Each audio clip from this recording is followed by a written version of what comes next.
3 great questions from Globe N.H.s Reddit AMA. The Boston Globe. Here are 3 of my favorite questions and my answers, lightly edited for clarity, length, and style. 1.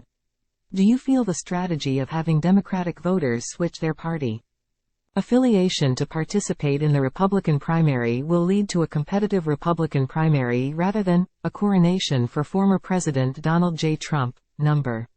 Fewer than 4,000 voters in New Hampshire dropped their Democratic affiliation by the deadline, which was last Friday.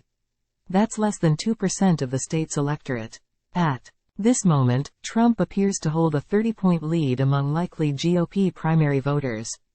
So a bunch of former Democrats and undeclared voters could rally behind a non-Trump candidate.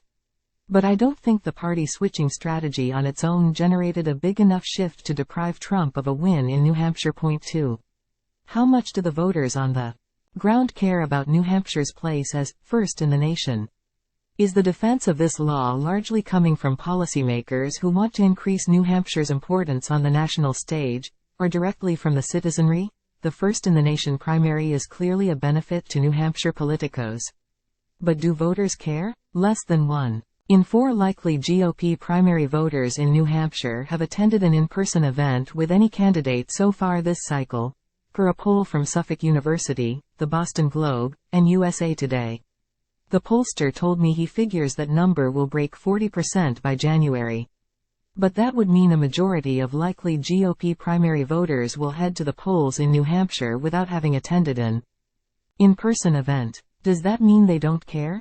Debatable. Another poll, from the University of New Hampshire Survey Center, found that a majority of Republicans, 78%, and Independents, 72%, in New Hampshire, but less than half of Democrats, 43%, support the state law that requires our primary to be first. Point 3.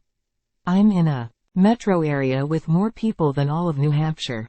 Why does this teeny-tiny state deserve so much attention and engagement when politicians could be working to swing much bigger states like Texas? New Hampshire has fewer than 1.4 million residents. Texas has more than 20 times that. The city of San Antonio alone is more populous than the Granite State. Those who advocate for New Hampshire's first-in-the-nation status contend that having a teeny-tiny state go first is a good thing. Candidates can visit all 10 of our counties with a relatively short tour, meet voters face-to-face, shake hands, and take voters' questions directly, without needing a huge budget to compete across several media markets at once.